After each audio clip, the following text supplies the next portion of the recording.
As you are aware, we are at the heart of implementing recommendations from the Presidential Working Party on education reforms. These reforms touch on every aspect of our education system, from the curriculum to teacher training, assessments to infrastructure, and to funding of schools and governance. At the center of this change is school leadership. Without strong ethical and competent principles, no policy, however well-intentioned, can succeed. You are at the front line as change makers, and that is why I find this conference absolutely fundamental. In just 6 months, you are expected to receive the pioneer class of the competency-based education into your schools.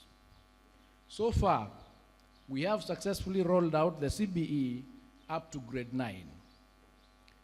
In terms of the scale of the rollout, CBE has been rolled out in all our 39,156 primary schools and in 26,764 junior schools across the country. We anticipate transitions to senior school in approximately 10,940 secondary schools across the country.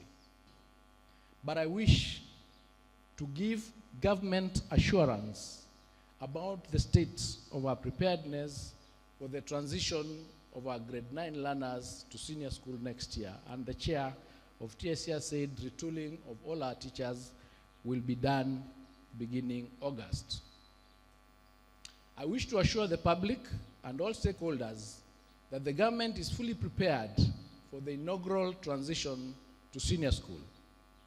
I wish to highlight a few of the steps that have been taken to ensure this smooth transition. One, the Ministry of Education has developed a watertight system that is being used by grade 9 to select their preferred senior schools and career pathways.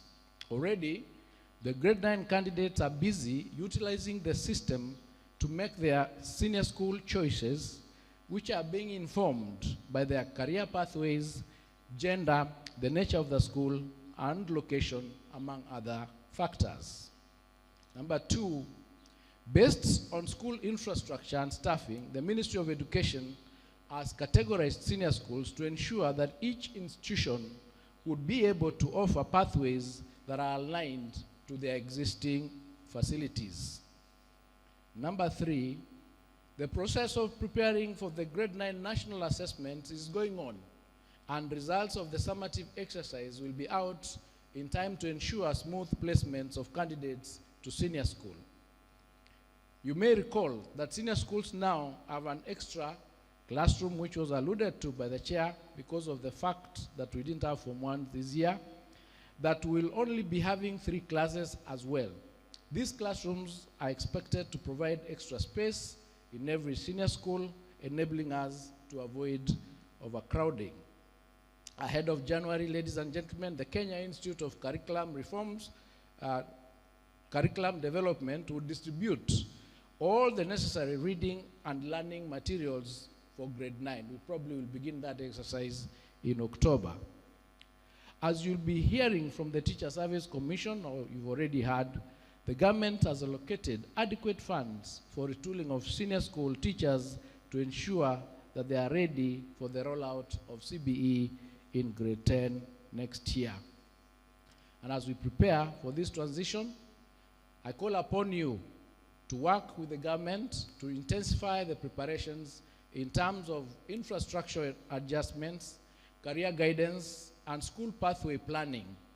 I urge you to offer your feedback and leadership on the ground. You may recall that this term we've already released 22 billion for capitation for basic education learners countrywide. Out of this, 11.6 billion was for free day secondary education. And I appreciate the challenges that were highlighted ably by your chair. And as I said, we are going to do something about this issue as we work with the National Treasury. I call upon you to continue using these resources prudently.